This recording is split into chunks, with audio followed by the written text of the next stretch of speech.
conversaciones. Muchas de las cosas que yo diga acá, evidentemente están relacionadas también con lo que ya se dijo antes, que si yo pretendo seguir, aunque no sé si todo el mundo, los que están presentes han asistido a las anteriores, de todos modos se pueden ver en la página de Galileo. Así que de alguna forma también hay un diálogo que, aunque no sea explícito, está ahí presente. Cada vez que hablo ante más de 8 personas, siento una enorme presión. La relación entre un hablante y los oyentes, la convención de guardar silencio mientras se realiza la exposición de alguna idea, el sentimiento de frustración desde el inicio, consciente de la finitud del pensamiento, en el humano lugar donde se da el ser de los entes mundanos, me lleva a preguntarme acerca de si el lugar común que nos convoca es tal lugar común. Generalmente se suele utilizar de manera despectiva el sintagma lugar común para significar aquello que sería trivial, porque todo el mundo lo sabemos. El sentido de la expresión lugar común tiene proximidad con la de sentido común, un término que también tiene historia en las ideas filosóficas y en la esfera política, pero sobre la que no voy a abundar explícitamente ahora, aunque quiero llamar la atención sobre la existencia de eso que llamamos lugar común. ¿Hay algo común entre quienes estamos aquí, ahora mismo, en una situación de habla y escucha que es perturbadora para mí, que soy uno más entre todos nosotros, pero con la carga abrumadora de quien sabe que hay algo que decir respecto a lo que en nuestros encuentros se ha manifestado como temor por un estado de cosas que ya, hoy mismo, es el de un mundo en el que pareciera que el desierto crece.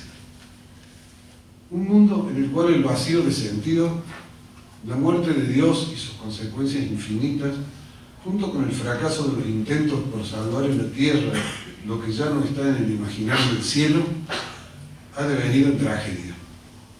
Solo recordar los genocidios del siglo XX y los que están en curso, el pueblo armenio, el pueblo judío, el pueblo gitano, los sin pueblo, los apátridas, los refugiados que huyen despavoridos por la guerra, que cada vez tiene más como víctimas a la población civil, mientras se cierra la frontera de esa Europa que tiene un historial de crímenes irredimibles. Vertical o horizontal, podemos trazar líneas de violencia, dolor, muerte, humillación, explotación en todas las épocas. Pero lo que anticipó el siglo XX y que ya está entre nosotros en el nuevo siglo es suficiente como para dejar de hablar, guardar silencio. ¿Para qué seguir? Dice Deleuze, la dificultad hoy en día no estriba en expresar libremente nuestra opinión, sino en generar espacios libres de soledad y silencio en los que encontremos algo que decir. Fuerzas represivas ya no nos impiden expresar nuestra opinión, por el contrario, nos coaccionan a ello. Qué liberación es por una vez no tener que decir nada y poder callar. Pues solo entonces tenemos la posibilidad de crear algo singular, algo que realmente vale la pena ser dicho. Eso dice Deleuze. Vivimos una realidad desgarradora, que solo llamándola trágica podemos asimilar catárticamente. Creo con Oscar que estamos viviendo como una fiesta lo que es una tragedia. La fiesta y la tragedia, sin embargo, no están desconectadas una de otra, y Nietzsche y Bataille bien lo sabían. La sobreabundancia, la economía solar opuesta a la economía restringida, digamos lo que llamamos economía política, es fuente de goce y de liberación de energías, pero la condición de su posibilidad es un estado de espíritu disponible, estático, fuera de sí, hasta lograr encontrar el mundo ya no como pez en el agua, sino como agua en el agua. Se trata del más allá del hombre, pero por arriba, decía en su conversación en este mismo lugar nuestro amigo. Una arriba que es lo opuesto a la reificación del ser. Una desaparición de eso que es el hombre, lo abierto a la trascendencia. Una trascendencia para algunos colmada por Dios, para otros vacía, y sin embargo divina. No importa ahora esta distinción, sino volver a decir, insistir en la idea que somos instante abierto al sentir pensante. Y lo que nos une es lo poco que sabemos cada uno. Lo que nos separa es nuestra infinita ignorancia. Esto lo digo casi como una fórmula, pero pensando en lo que decía Karl Popper en la lógica de la investigación científica, cuando al referirse al conocimiento científico, el conocimiento positivo de la ciencia, decía, lo que nos separa es lo poco que sabemos cada uno. Lo que nos une es nuestra infinita ignorancia. Pienso yo que en el terreno en el que estamos hablando, que tiene que ver con el sentido moral, podríamos decir que lo que nos une es lo poco que sabemos cada uno. Y lo que nos separa es nuestra infinita ignorancia.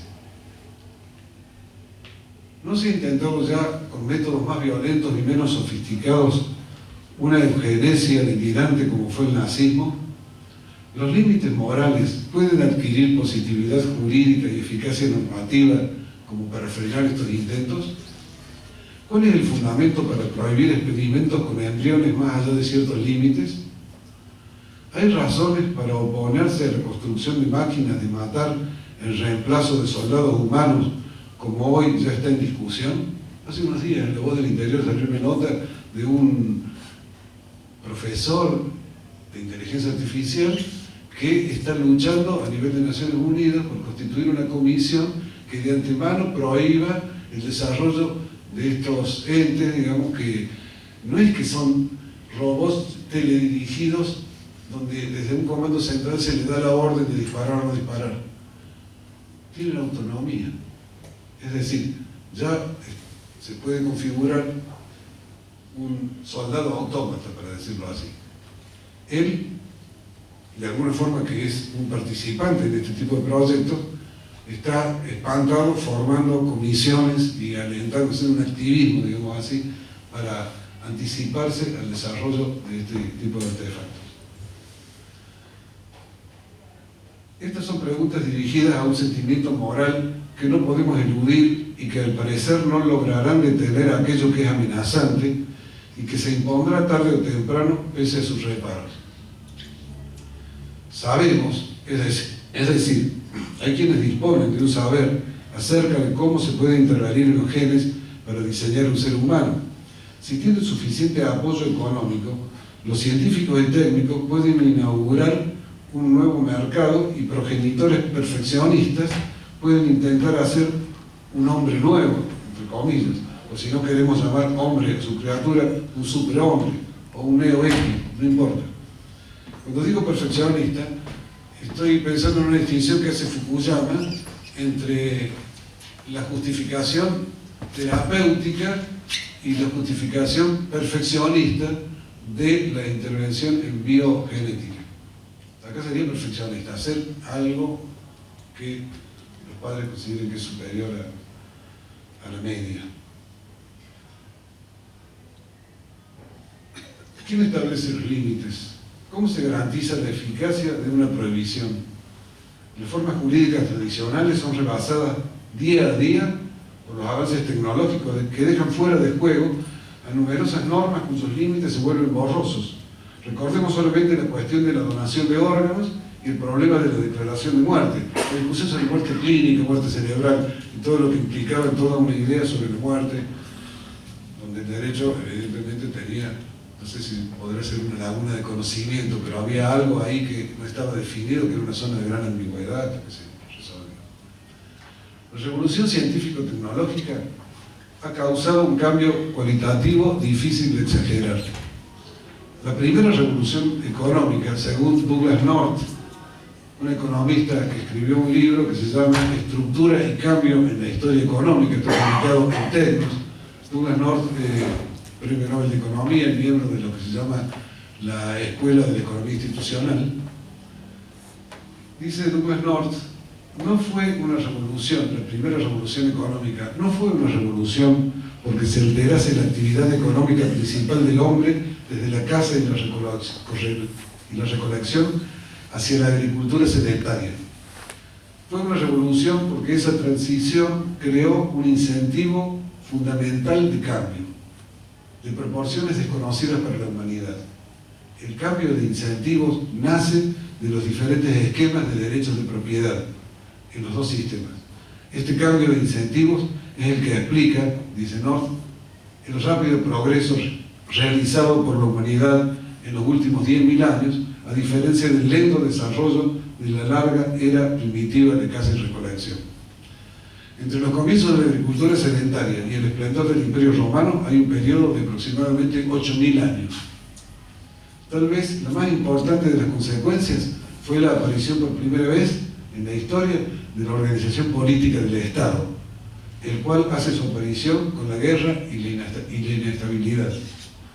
Las técnicas también evolucionaron. Se pasó de la edad de hierro a la edad de bronce, se desarrolló y expandió el comercio, se desarrollaron asentamientos urbanos, se estableció la propiedad privada y la esclavitud.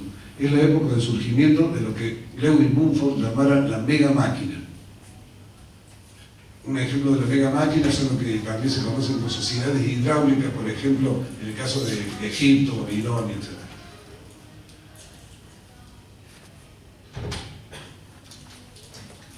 Mucho más adelante, como un ejemplo destacado de esta problemática, el cálculo probabilístico, cuyo origen y desarrollo dio comienzo a nuevos modos de concebir el control social, se transformó en un instrumento privilegiado para lo que se llamó Ian Hacking, el historiador de la ciencia, la domesticación del azar. La domesticación del azar. Curiosamente, como señala Hacking, muchas de las innovaciones en el campo matemático de la probabilidad surgieron primero en el ámbito de las ciencias sociales y luego fueron trasladadas al campo de lo que se llama hoy las ciencias duras.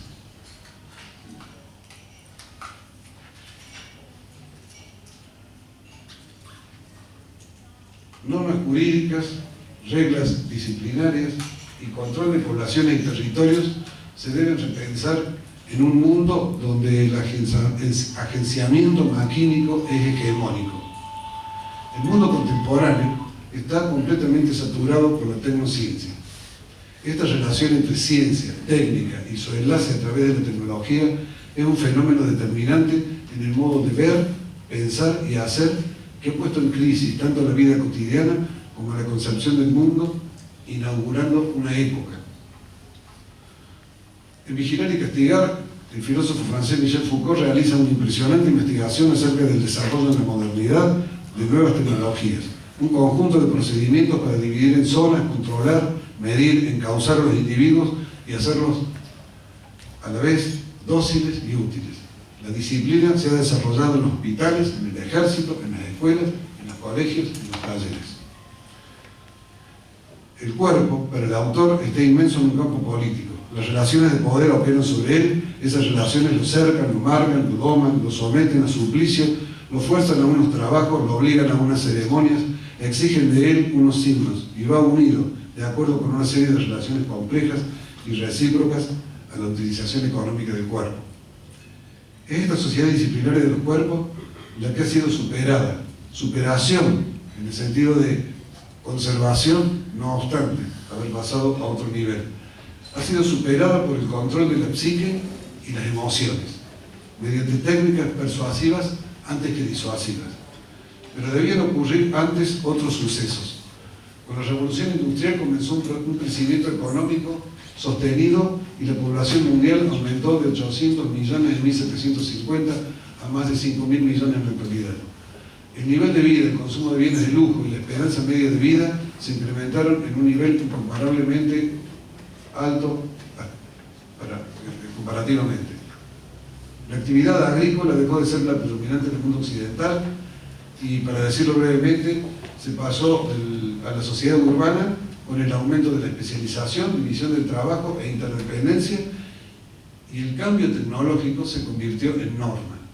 Desde este punto, desde todo este conjunto de condiciones, marcó el camino de la verdadera revolución de la tecnología, la segunda revolución económica, que se caracterizó por un flujo circular entre la ciencia y sus experimentos. Claramente, una tarea colectiva. Ustedes pueden leer lo que decía Francis Bacon ya en el siglo XVII sobre la importancia de la investigación científica como tarea colectiva. A diferencia de la filosofía, que en general siempre ha sido y sigue siendo una tarea individual de alguna manera, aunque no es individual porque pensamos con otros, pero no es una tarea colectiva al principio. Pero la ciencia sí. Y también esta relación entre experimentos y la tecnología como acoplamiento necesario primero, pero luego como fuerza de atracción, cambiando la puntuación del círculo. La ciencia es proveedora de investigación básica para las técnicas y estas les demandan atención selectiva a los sponsors estatales o privados o mixtos para que la investigación contribuya a la producción. El cambio comenzó en Inglaterra con la industria textil, el acero, las máquinas de vapor, se ha hablado de esto en nuestras conversaciones, y a mitad del siglo XX la explosión demográfica se debió a la caída de la mortalidad por enfermedades contagiosas y como resultado de mejoras ambientales y nutritivas, todas ellas ligadas siempre a actividades altamente especializadas y técnicas. Pero la ruptura radical no fue tanto lo que llamó Toynbee revolución industrial, sino los acontecimientos tecnológicos que tuvieron lugar después de la segunda mitad del siglo XIX. Fue la segunda revolución económica, una revolución científica y tecnológica.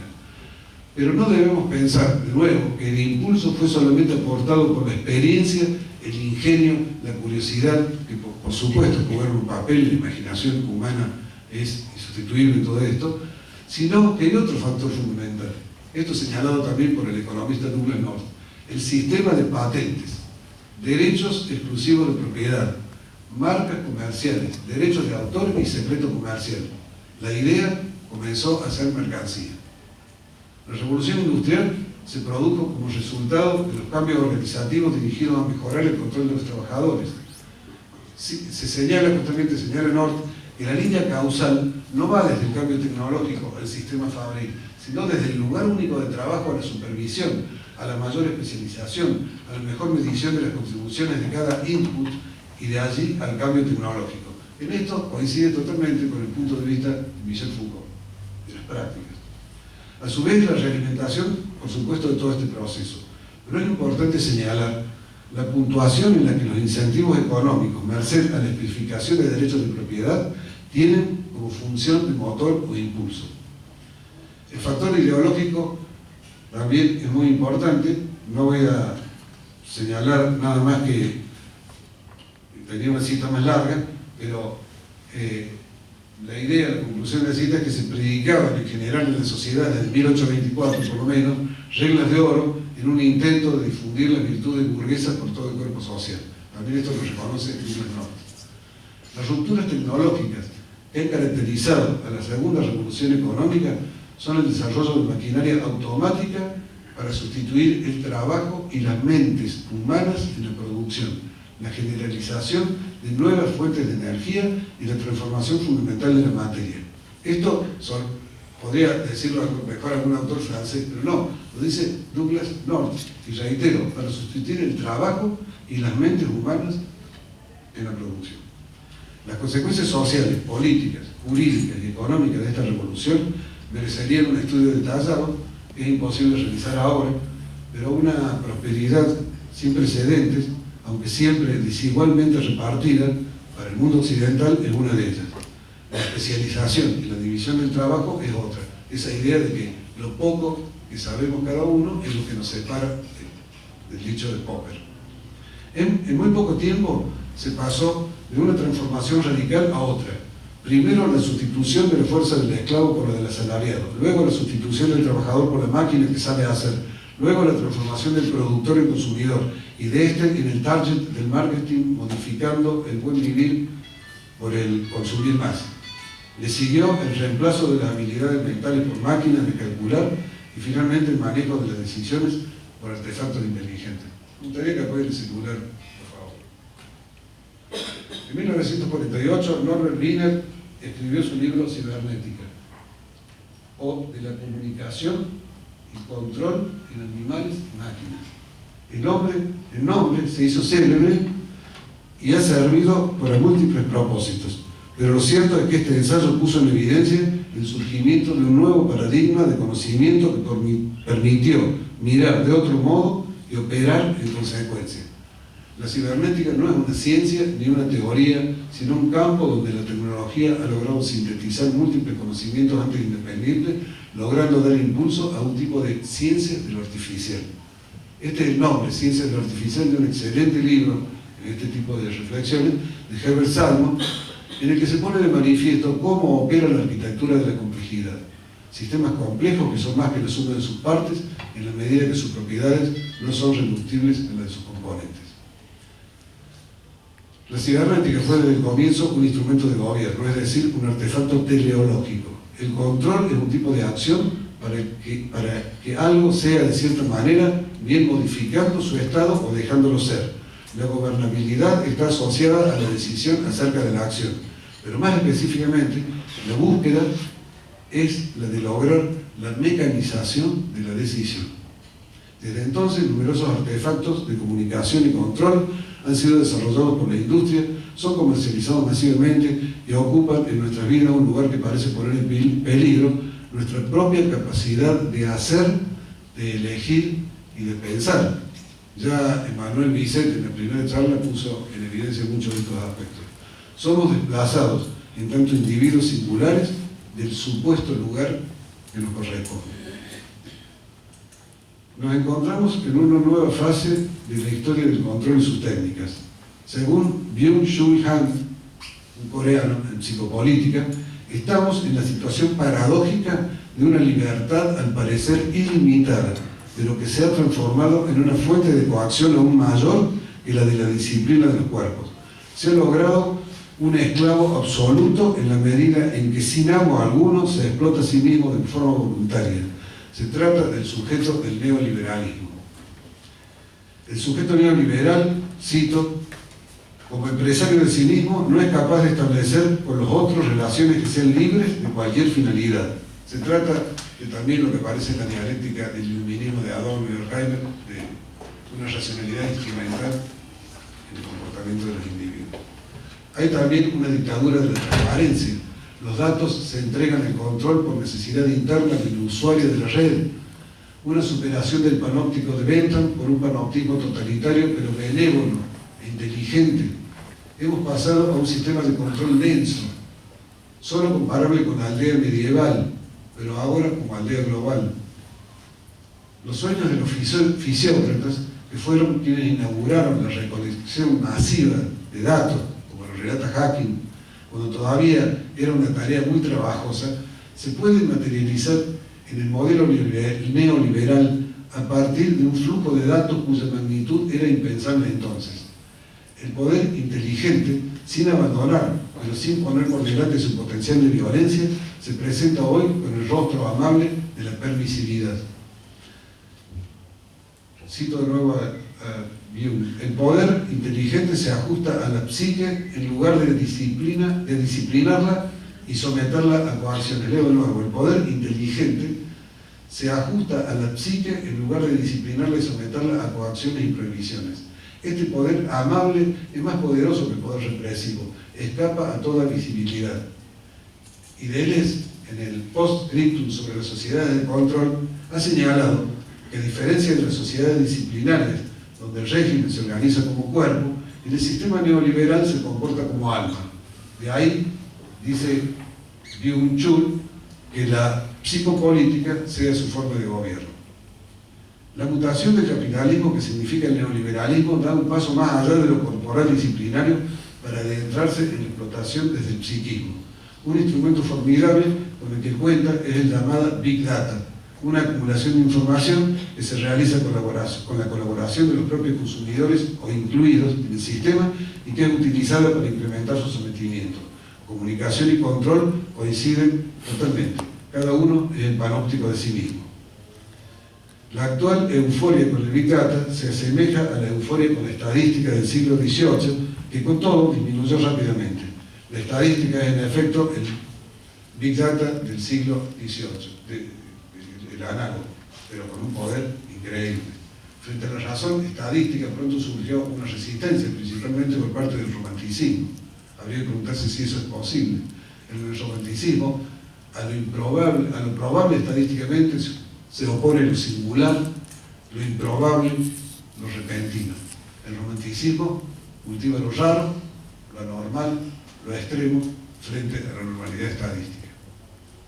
Según Paul Virilio, quien tiene una visión de la actualidad con la cual otros también coinciden desde el brutal y espectacular atentado a las torres de Nueva York, el terrorismo es un correlato de la indiferencia al horror de multitudes sincronizadas emocionalmente. Sincronización emocional en la cual el terror debe ser instantáneamente sentido por todos, en todas partes a la vez, aquí y allá, a escala de un totalitarismo global. Así, dice Virilio, tras la conquista de los territorios adversos, asistimos a la conquista progresiva de las imágenes mentales de poblaciones conmocionadas por las imágenes instrumentales del terror televisado, transmitido de continuado a escala de una óptica repentinamente convertida en planetaria. También en psicopolítica se observa el fenómeno. La búsqueda del control emocional de poblaciones mediante artefactos teleinformáticos es notable. En escala local lo percibimos con la cuestión de la llamada seguridad y cómo la creación de climas colectivos son el modo de adormecer la sensibilidad por el horror y excitar pasiones tristes como el terror, el miedo y la envidia. Quiero señalar que hay una diferencia entre la sensibilidad al horror y el terror. ¿No? El terror es ese efecto súbito que se logra precisamente con una reacción emocional, y el horror tiene mucho que ver con la conciencia reflexiva y con la conciencia crítica acerca del mundo en el que estamos, en el mundo que habitamos. Voy a tomar unas preguntas ya formuladas por Kant para hacer algunas reflexiones. ¿Qué puedo saber? ¿Qué debo hacer? ¿Qué puedo esperar? Todas ellas dependen de una cuarta. ¿Qué es el hombre? ¿Qué soy en tanto ser humano en eso que tenemos en común los seres humanos?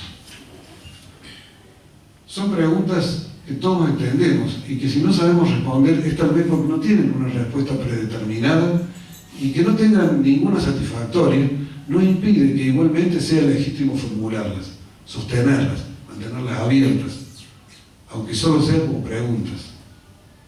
Son preguntas que cualquiera puede y quizá deba formularlas para sí y convertirlas en lugares comunes, que en el pensar con otros, única forma de pensar, quieren hallar un sentido común. La pregunta ¿qué es el humano?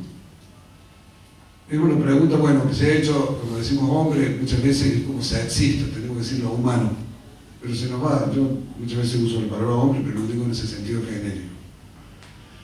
Soy un animal terrestre que tiene una percepción de su entorno modificada por la decisión consigo mismo en la forma de conciencia de la conciencia.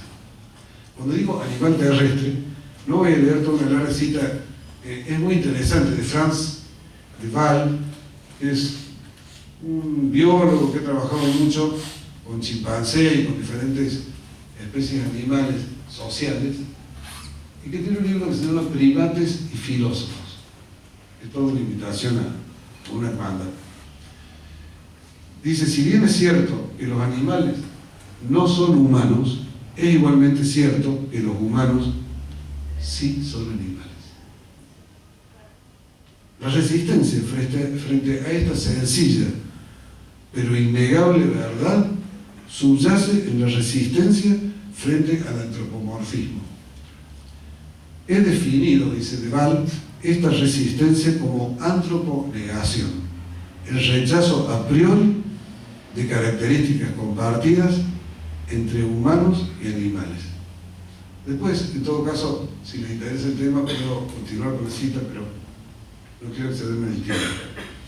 Decía, soy un animal terrestre que tiene una percepción de su entorno modificada por la decisión consigo mismo en la forma de conciencia de la conciencia. Estoy en el mundo, y soy el mundo, y el mundo pasa a través mío, y yo un ser contingente en el mundo, y a esto puedo decirlo porque hablo, Y hablo porque me ha sido dado el don del habla, que es un don de la comunidad de hablantes. Y entonces, si pienso, no soy yo en tanto pensamiento, sino que el pensar está entre nosotros. Pensar entre nosotros. Y solamente ahí, aquí, como el aire que respiramos, que es de todos y de cada uno al mismo tiempo. Esta cuarta pregunta, ¿qué es el hombre?, nos conduce directamente a un abismo. Lo que puede saber cada hombre por sí mismo, de sí mismo, no es insignificante. El conocimiento de sí mismo es una especie de máxima, e incluso un mandato dirigido a cada uno. El oráculo socrático se inscribe en esta tradición y su validez es actual. El conocerse a sí mismo no es, sin embargo, una tarea científica, sino una tarea moral, y está ligada al gobierno de sí mismo de manera ineluctable. Aunque el filósofo haga una crítica de la razón, sea pura o práctica, o una crítica del juicio estético, teleológico o moral, estos son el hombre mismo. Kant es muy claro cuando afirma que luego del amplísimo recorrido que lleva al lector en la crítica de la razón pura, este puede decir, el lector, que ya conocía el lugar en el que se arriba después de tan largo viaje.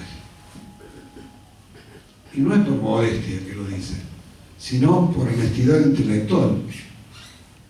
Es por honestidad intelectual que formula esta declaración. La filosofía no es la que aporta el misterio. El misterio está en nosotros mismos. Es por eso que me parece que hoy es bueno recordar que somos capaces de pensar por nosotros mismos. Hay una distinción cuando digo pensar, no como calcular, que es una de las formas de utilizar también la mente y que es lo apropiable tecnológicamente. Pensar, podríamos decir, siguiendo la idea kantiana, pensar críticamente. Pensar críticamente acerca de nuestra propia razón.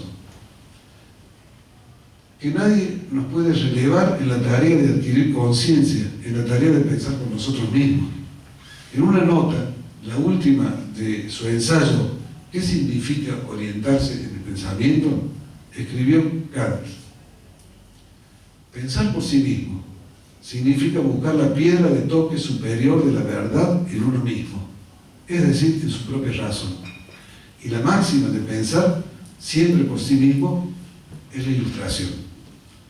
No forma parte de ella, de la ilustración, tanto como se figuran aquellos que cifran la ilustración en conocimientos, pues esta es, más bien, un principio negativo en el uso de su facultad de conocer, y a menudo, cuanto más rico se es el conocimiento, menos ilustrado se es en su uso. Servirse de su propia razón no quiere decir sino preguntarse a sí mismo en todo aquello que deba acertarse.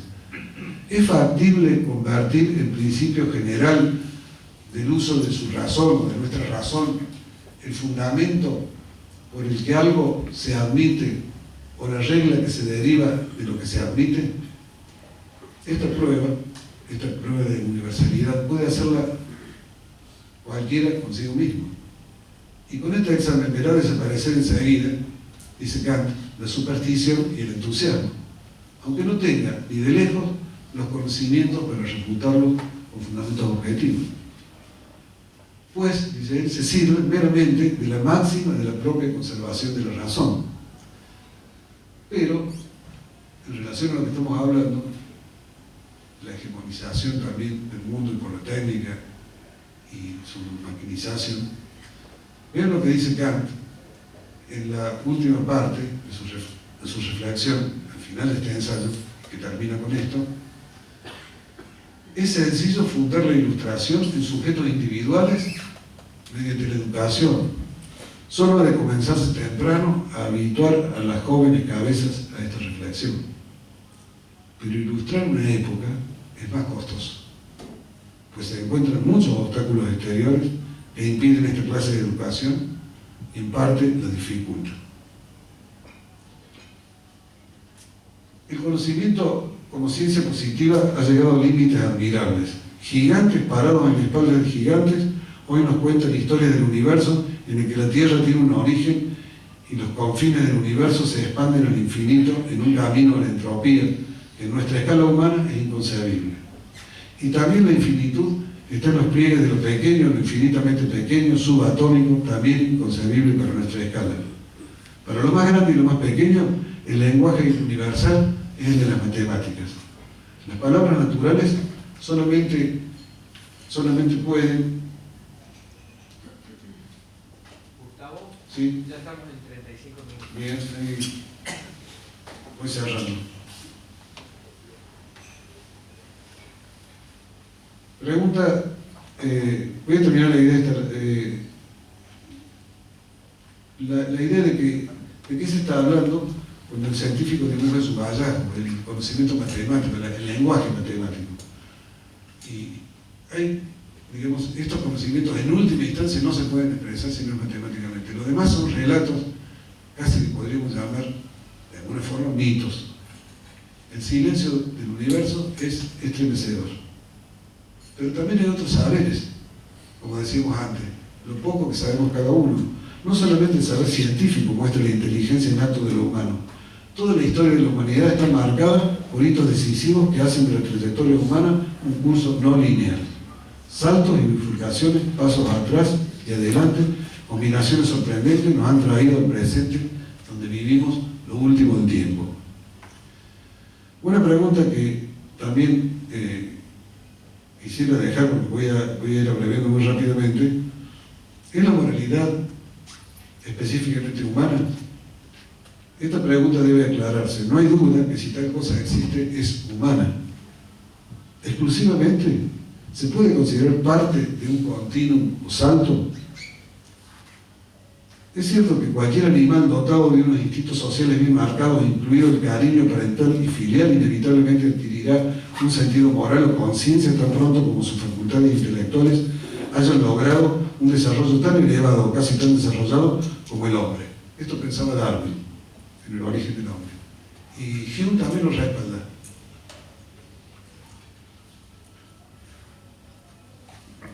En el caso de Darwin, él se inspiró en Adam Smith, pero bueno, no es el momento de profundizar en estas cosas. Lo que sí quiero señalar, todas estas, que de lo que se trata no es de antropomorfizar a los animales, sino de discutir lo que llama Franz de Waal la teoría de la capa, que deja fuera del orden natural, de la continuidad, el surgimiento de la moralidad. Lo dejo como un problema, no voy a profundizar en este momento. Estas consideraciones vienen a cuento porque lo que está ocurriendo con la técnica es tal vez lo contrario de lo que se suele pensar. Estamos alejándonos del animal para adentrarnos en un mundo de racionalidad carente de emociones primarias y en la cual la abstracción juega un papel destacado para desacoplarnos de la moralidad. Es una consecuencia del pensamiento maquínico. Pensamiento maquínico como máquina lógica, sobre todo.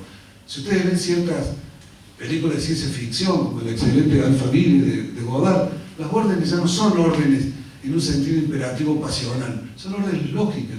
El profesor von Braun, que es el diseñador de la galaxia Alphaville, Alpha 60 particularmente su corazón, ha diseñado una máquina, ni siquiera él puede desobedecerla, es la máquina la que está diseñando órdenes lógicas. En esta distopía de Godard, donde se junta Fahrenheit, el mundo feliz, en 1984, y muchas otras cosas más que seguramente se me escapan.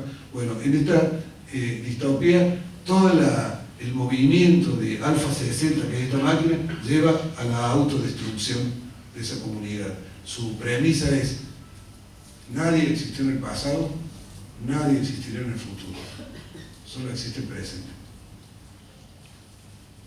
Kant observó que la moralidad es la vía para conocer la libertad y que la libertad es la razón de ser de la moralidad. No es que seamos libres y por ello seres morales, sino que por ser morales encontramos en nosotros la libertad. La moralidad se encuentra enraizada en la conciencia y la conciencia de esta conciencia es lo que llamamos libertad. Esta libertad se presenta como el fruto de la moralidad, no como su fuente. Los etólogos, justamente en este alejamiento nuestro del mundo animal, han observado que el uso de la técnica permite liberarnos, entre comillas, de las emociones, matar sin poner el cuerpo, ignorar el sufrimiento que podemos infligir. Todo esto es una consecuencia de la distancia y no de la proximidad con el otro. La abstracción es el camino para que las raíces biológicas de la moralidad pierdan en muchos aspectos su eficacia inhibitoria frente a la víctima de la violencia.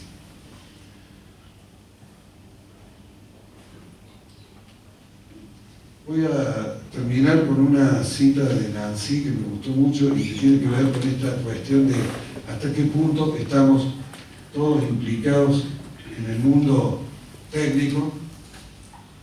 Nancy es un filósofo contemporáneo francés. Nancy tiene un libro que se llama El intruso.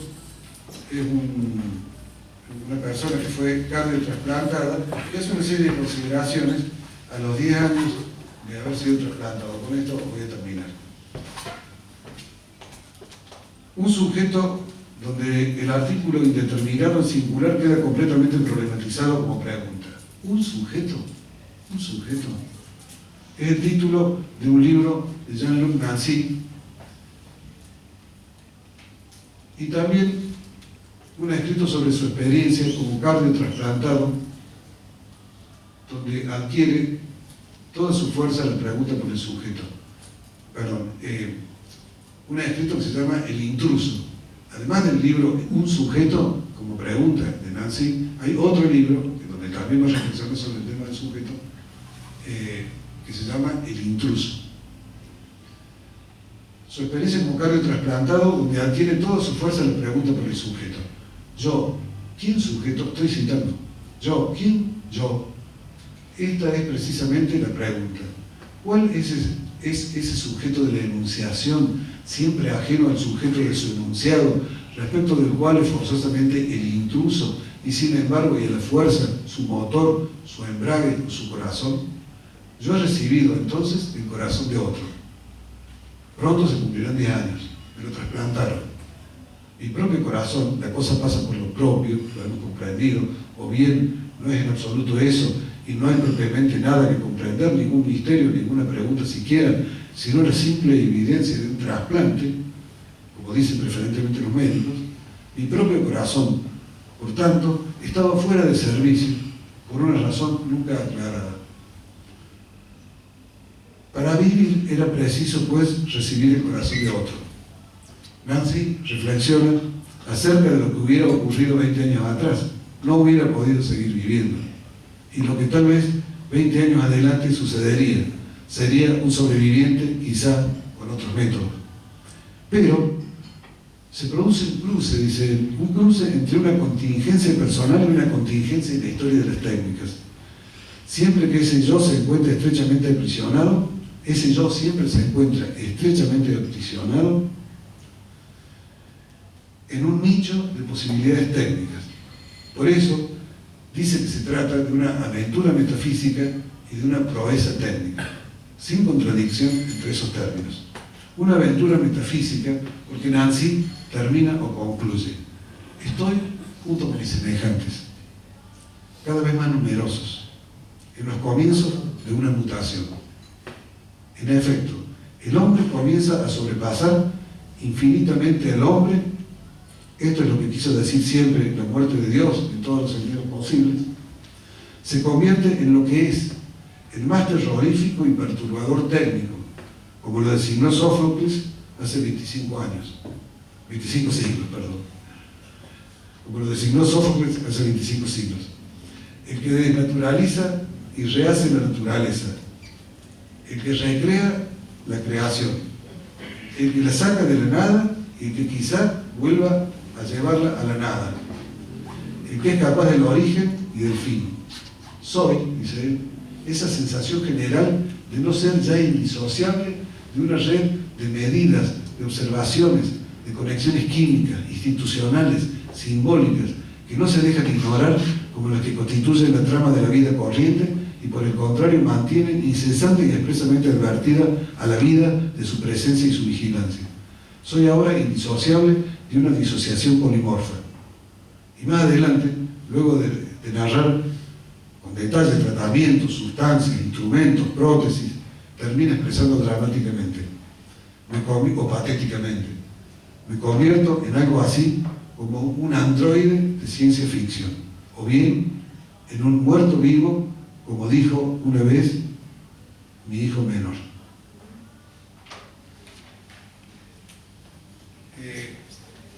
Con esto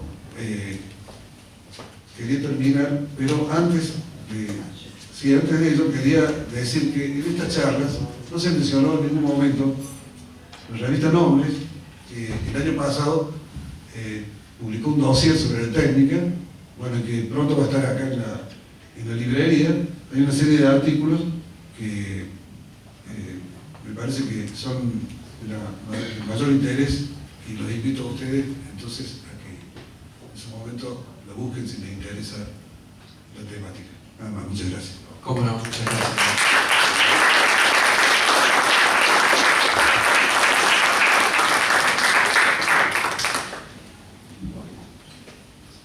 ¿Quieren comenzar ustedes? ¿Algún comentario, alguna pregunta a Gustavo? ¿O abrimos ya directamente al público? Bueno.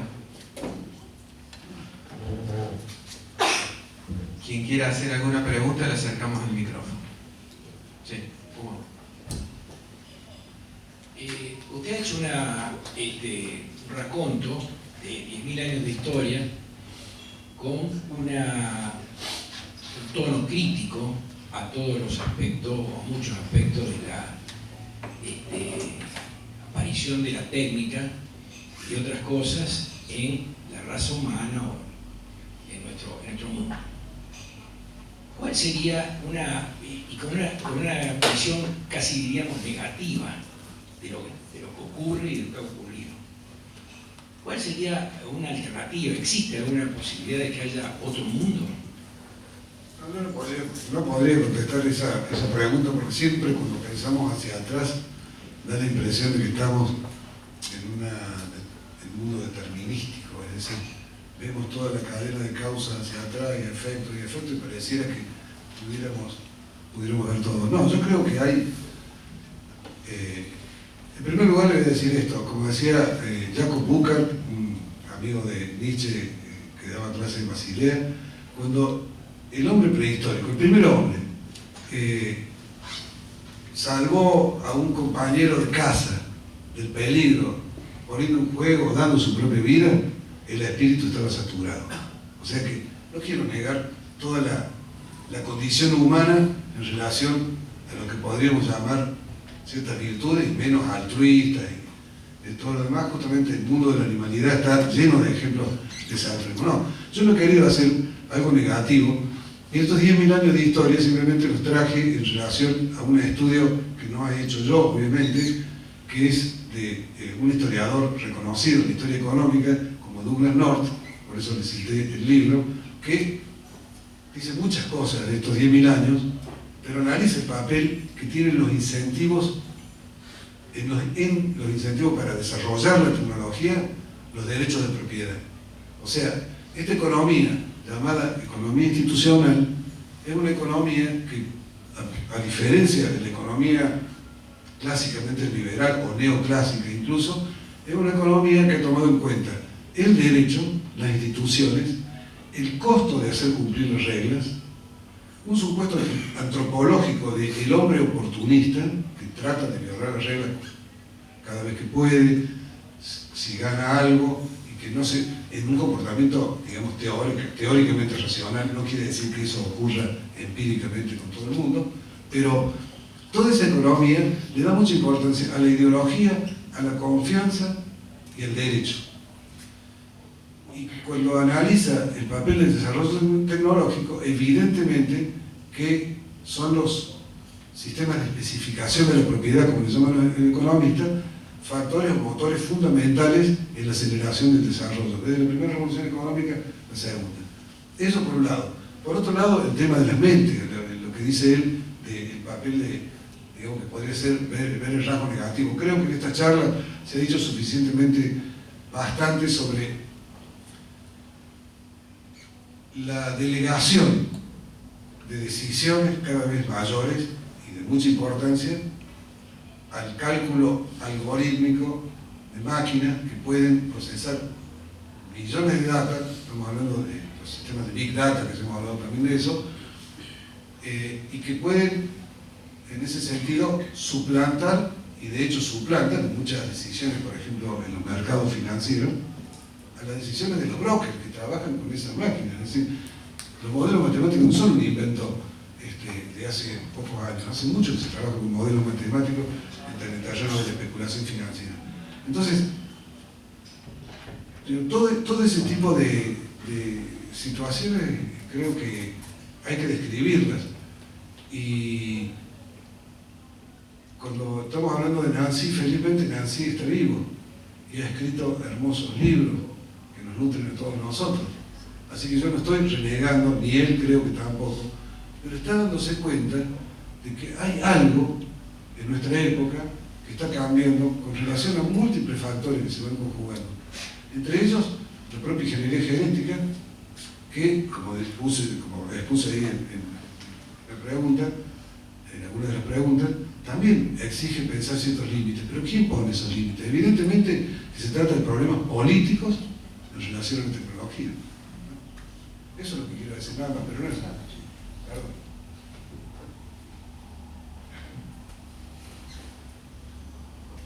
Ricardo Carachol.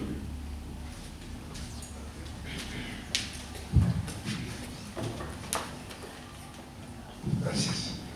Es difícil discutir contigo, ¿no? Primero la información que manejas, yo pero hay una actitud que uno puede compartir o no compartir contigo. Una actitud. Una actitud.